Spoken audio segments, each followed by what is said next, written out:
Relax your eyes a little bit and look broadly at the Book of Mormon. Is there anything that just doesn't seem to fit with all the other puzzle pieces? Is there a piece that seems odd, that maybe causes you to question, that's really an odd insertion into the Book of Mormon? I notice those. I notice the things that don't seem to match others. There is an entire chunk of chapters in the second half of the book of Alma that seem like an odd insertion into the Book of Mormon. They are the war chapters. Why are there war chapters? And why are there so many war chapters? They are surrounded by things that I very much expect to be in the Book of Mormon. Alma's preachings, the mission of the Ammon, Aaron, Omner, and Himni to the Lamanites, Alma's message to his sons, and then the book of Helaman, where they struggle so much against secret combinations and pride. But the war chapters seem to be an odd insertion, don't they? Has that ever caught your attention? So let's ask the question, what might Mormon have seen in these war chapters that might tip us to the challenge that we face, that these war chapters are designed to help? Let's take a look at how this war begins. How does the great war in the Book of Mormon begin? In Alma chapter 46, verse 1, it says, "And it came to pass that as many as would not hearken to the words of Helaman and his brethren were gathered together against their brethren." There was a rebellion against Helaman.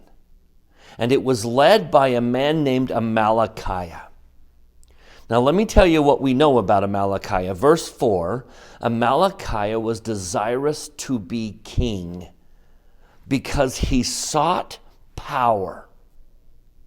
He was also very eloquent. Look at verse 5. They had been led by the flatteries of Amalickiah. And what did he lead them to do? Verse 7, there were many in the church who believed in the flattering words of Amalickiah, therefore they dissented even from the church. So Amalickiah is leading a rebellion, and he's leading people to dissent from the church.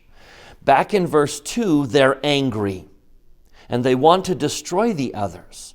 Amalickiah wants to destroy the others specifically. He wants to be king. He's very flattering, and he pulls a lot of people onto his side, and there's a little bit of a rebellion. Now look at verse 10. There's something very telling in verse 10.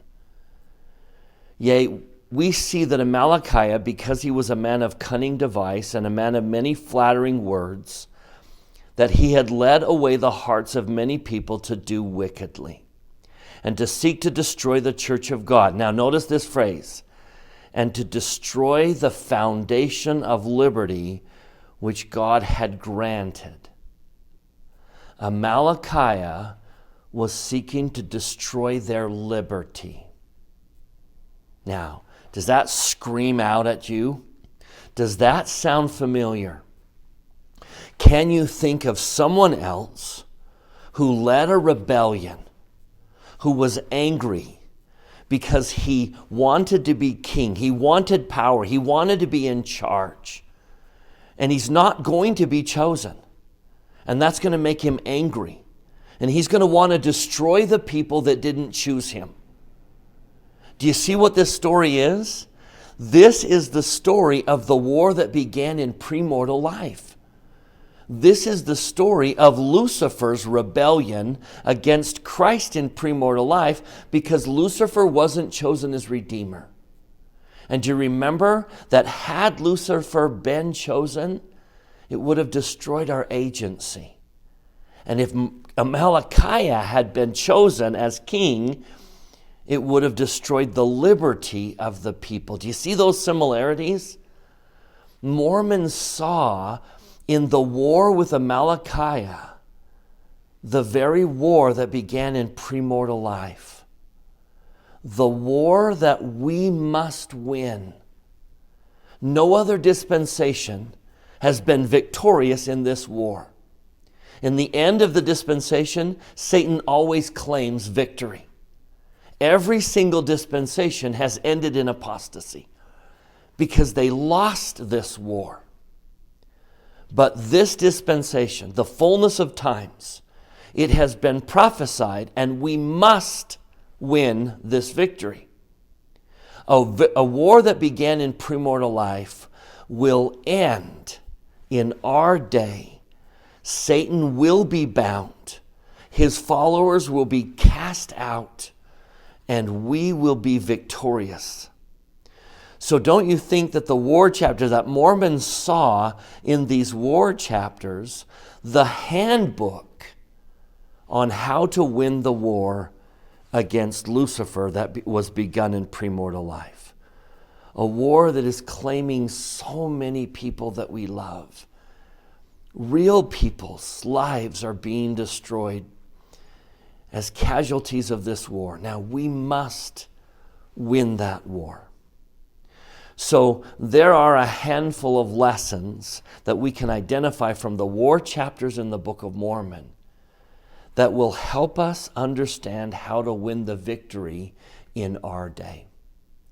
Today we just begin with one, just as an introduction to get you thinking about the connection between the war chapters and our war that began in premortal life. So now we begin to see that Amalickiah is a symbol of Lucifer. Moroni is going to oppose him. Moroni is going to be a symbol of Christ. And we've got a war where Amalickiah is thirsting for the blood of Moroni. And Moroni wants nothing more than to defend his people and keep the peace. Do you see that we've set up the pieces of the war that we face? Amalickiah will teach us how Lucifer thinks. Amalickiah will teach us his strategy. And how does Lucifer accomplish what he accomplishes? How does he get into our lives? How does he sneak in and control us? Amalickiah is going to teach us how Satan works.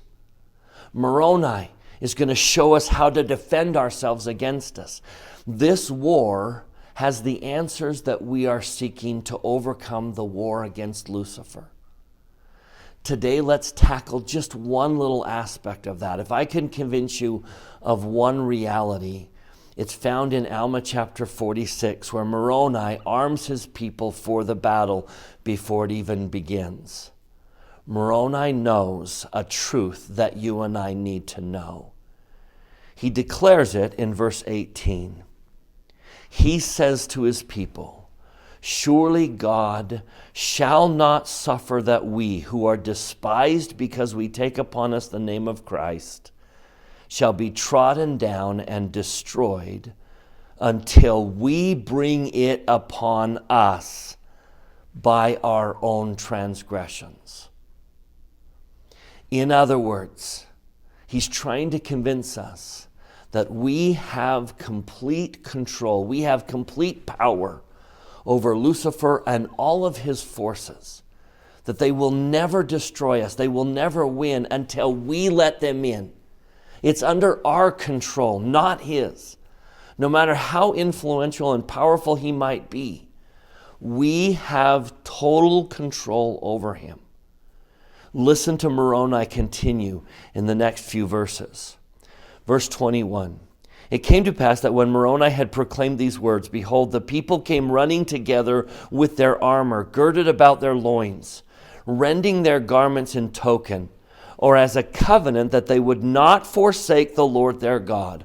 Or in other words, if they should transgress the commandments of God or fall into transgression and be ashamed to take upon them the name of Christ, the Lord should rend them even as they had rent their garments.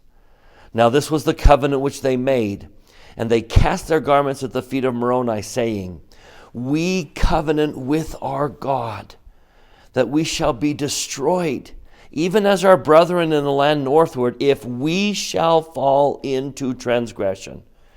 Yea, he may cast us at the feet of our enemies, even as we have cast our garments at thy feet, to be trodden down underfoot, if we fall into transgression."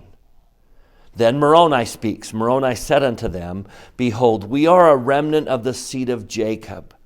Yea, we are a remnant of the seed of Joseph, whose coat was rent by his brethren into many pieces. And now behold, let us remember to keep the commandments of God, or our garments shall be rent by our brethren, and we be cast into prison, or be sold, or be slain. Moroni could see from the very beginning that if we keep our covenants, if they, the Nephites, and we keep our covenants, that we would have all power over the enemy. That's exactly what happens. When Amalickiah attacks, he's completely slaughtered. But then the Nephites do two things that let them in the front door. They're the same two things we are doing today. We haven't learned the lesson of the Book of Mormon, that we have control over Lucifer until we let him in. It's under our control to let him in or not. If we choose to keep the commandments, if we are faithful to our covenants, he has no power over us. This is something that Moroni had stated clearly in the previous battle against Zarahemnah. He stated in that battle, Now ye, meaning Zarahemnah, the Lamanite leader, now ye see that this is the true faith of God. Yea, ye see that God will support and keep and preserve us so long as we are faithful unto him and unto our faith and our religion. And never will the Lord suffer that we shall be destroyed, except we should fall into transgression and deny our faith. That is the reality, that if you keep your covenants, you will be preserved. Now, one of the things we're going to talk about is how you are like those stripling warriors. If you keep your covenants and follow a prophet and obey, your preservation in this spiritual battle will be as miraculous as their preservation in the physical battle. These war chapters are a handbook on how to succeed in a very real war, where people I love are falling. And they're falling because they are not keeping the commandments. If we keep our covenants, we can protect ourselves. So over the next few lessons, we are going to watch first the tactic of Amalickiah to become king of the Lamanites. What does he do to get into their hearts? What does he do to get into our hearts? If we can understand his tactics, then we can prepare ourselves for them. We can know in advance what he's going to try and do. When you become parents and you're raising children, you can know in advance exactly what he's going to try and do and be prepared for it. Because unfortunately, as I look around, he's very successful today. But knowing his tactic is going to be critical. Then we're going to watch Moroni. Moroni is going to teach us some great lessons about defending ourselves against those tactics. But the sad reality is, this battle should have been over. This war should have been over after the first battle.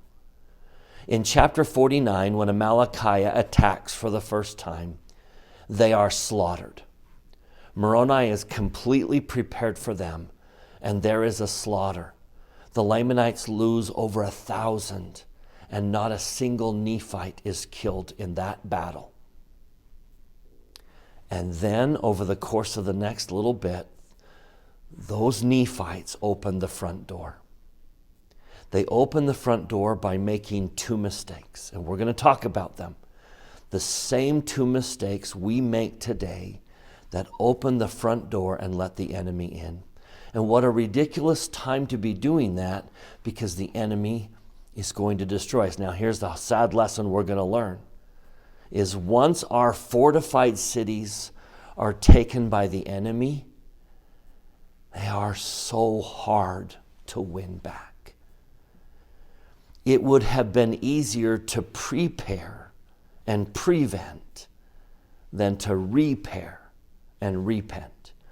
Winning back our lost cities because of our foolishness is going to cost them, the Nephites, and us dearly. But they did it. They did it with the help of the youth. And we're going to do it with the help of the youth. This is a tremendous section of the Book of Mormon. It is incredibly relevant and powerful to understand that a war began in premortal life that was sent to this planet to continue. It is waging today. And many people I love are falling. But we have the answers. The Book of Mormon gives us the tactics that the enemy is trying to employ. If we are wise and we recognize the warning, we can be prepared.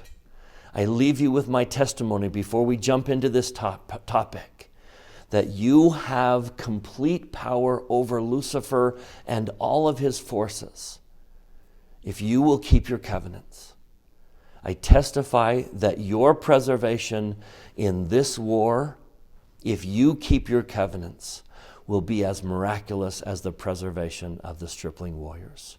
Stay tuned as we tackle this subject over the next several classes, and we talk about how to win this war that began in heaven.